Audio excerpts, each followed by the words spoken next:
What if the password manager you and 30 million others trusted most was never private to begin with? What if the same people funding spyware used on journalists also controlled the company storing your vault? And what if the breach they said was contained turned out to be one of the most catastrophic failures in cybersecurity history? In this video, I'm going to walk you through the hidden architecture flaws, the silent cover-up, and the financial connections that no one else has uncovered. This story changes how we think about encryption, password managers, and trust itself.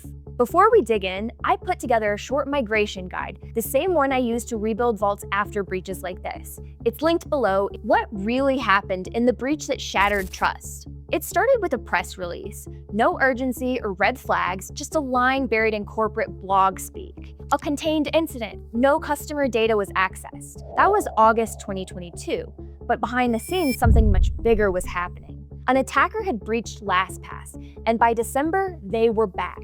Only this time, they had root access. And it wasn't because of some elite zero-day or nation-state exploit. It was something way dumber. A single DevOps engineer's personal home computer. He didn't have any hardened operating system or YubiKey, just outdated software with no patches and application-based multi-factor authentication.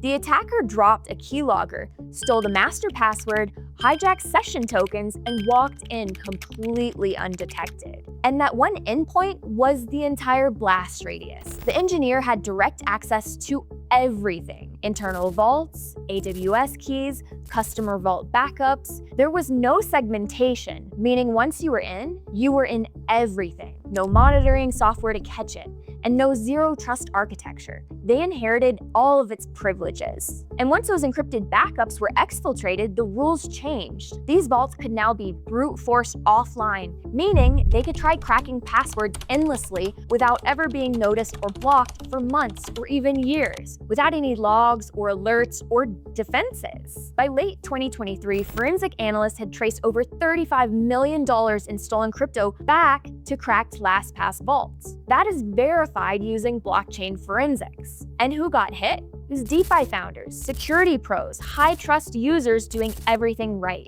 except trusting a system built to fail. This was a systems failure, wrapped in a PR band-aid, which raises a bigger question. Who was actually behind the company that was supposed to protect your vault? Why were the people funding LastPass also backing spyware? Let's rewind. In 2021, LastPass was spun out under GoTo Holdings, majority owned by a private equity firm called Francisco Partners. And if that name sounds familiar, here's why. They also funded NSO Group. Yeah, the same NSO behind Pegasus software. That's the military-grade spyware used to track journalists, dissidents, and government. It's so dangerous that Apple literally had to build alerts into iOS to warn people when they'd been targeted. So now connect the dots. The same investors who backed a global surveillance weapon were also in control of the password manager holding the master keys to your whole digital life. Over 33 million users, from founders to developers and entire companies, were storing crypto wallets, admin passwords, personal vaults, recovery codes,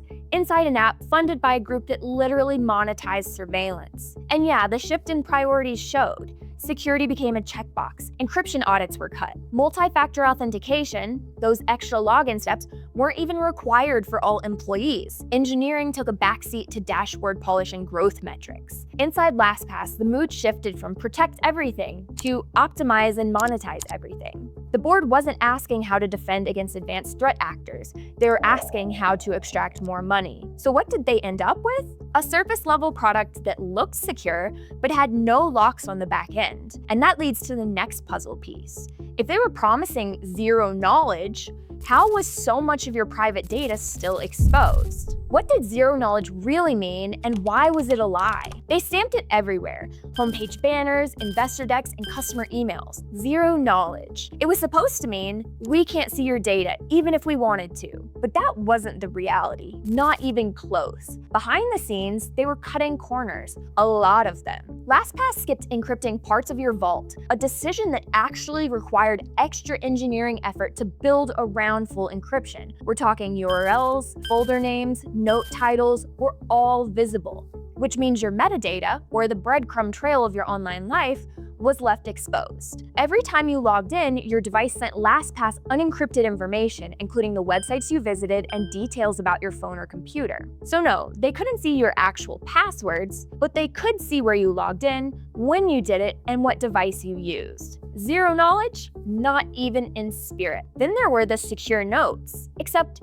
they weren't. Titles like ledger backup and 2FA codes were left in plain text metadata, basically a highlight reel for attackers. And the encryption itself, they were still using PBKDF2, an outdated password protection method from 2008. For perspective, the modern security standard is around 300,000 iterations. Some of these vaults had fewer than 5,000. That's weak enough that a single gaming PC could brute force them in just a few hours. Some had just one iteration. And if that wasn't enough, the mobile app had 7 different marketing trackers, the same kind you'd find in free ad-supported apps, quietly collecting data behind the scenes. Some of them were extremely granular, all while they told you, we can't see anything. They didn't build a zero-knowledge vault. They built a marketing funnel and slapped the word privacy on it. So if this was how they handled encryption, what do you think the infrastructure underneath it all looked like? This is why I stopped trusting cloud vaults.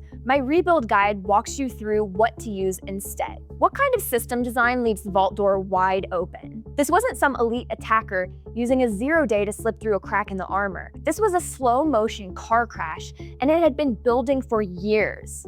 Inside LastPass, there were almost no internal barriers. Once someone got in, they could move between systems freely. That's customer vaults, internal admin vaults, DevOps infrastructure. Everything ran inside the same cloud setup, linked by shared logins, which meant if one device got hacked, the attacker could reach everything else. And that's exactly what happened. Once the attacker got into the DevOps engineer's personal machine, they weren't just inside the network. They had the keys to every hallway. That's vault backups, AWS credentials, admin tools, all reachable. There were no alerts or monitoring tools to catch when the vault backups were copied and stolen. And those backups were still using old encryption settings that hadn't been updated in years. LastPass could have required users to re-encrypt, but they didn't. They could have warned people with dangerously low iteration counts. They didn't. Why not? Compatibility, smooth upgrades, fewer support tickets, who knows? Translation, they prioritize convenience and money over resilience every time. And the trade-offs didn't stop there. Autofill was left on by default, even on websites that weren't secure, which is an easy target for attackers. Browser extensions with full clipboard and DOM access. No key rotation. And secure notes leaking metadata in plain text. And none of this was accidental. These weren't mistakes. They were deliberate product decisions, ones that made the app feel smoother but left the vault far more exposed. What they built was a vault-shaped illusion. And when it finally broke, they didn't fix it. They spun it. So the obvious question is, once the alarm started going off, why didn't they come clean?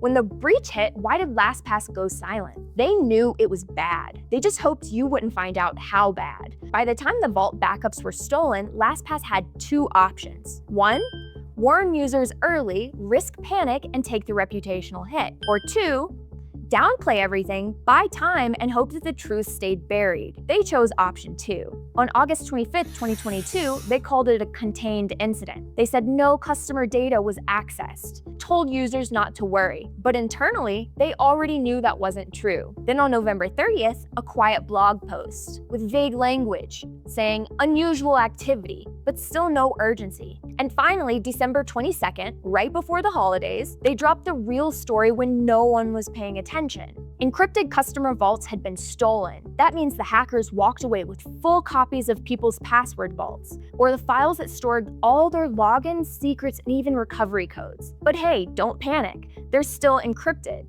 But here's what they left out. Some vaults had garbage-level encryption, using outdated settings that could be cracked in hours. Internal logs had already confirmed the backups had been exfiltrated. Their zero-knowledge promise was barely holding together, and they didn't force password resets or rotate keys. Rotating keys is like changing the locks after a break-in, but they didn't do it. They didn't notify the most vulnerable users, and they sure didn't bring in a third-party auditor to verify anything. Instead, they buried the details in FAQ pages patches. They timed their updates for weekends and holidays, and handed support staff canned responses to downplay the breach. This was not incident response, it was narrative control. Instead of protecting users, they focused on covering everything up. And when you're owned by a private equity firm, the breach is just one kind of risk. The bigger risk is bad press before an IPO or exit. So they delayed and dodged and hoped no one would connect the dots. And honestly, it almost worked until the wallets started getting drained, until investigators started linking stolen crypto back to those leaked password vaults, until experts started calling them out with receipts in hand. But what did the real fallout look like? Let's talk about what actually happened once the vaults started getting cracked. How did a security tool become the weakest link in the chain? By the end of 2023, more than 35 million in stolen crypto had been directly linked to cracked LastPass vaults. That's confirmed blockchain forensics. And honestly, that's probably a low estimate. Once the backups were out in the wild, the attackers didn't need anything else. They didn't need more access or stealth. They just ran brute force attacks offline with no logs, alerts, or deadline.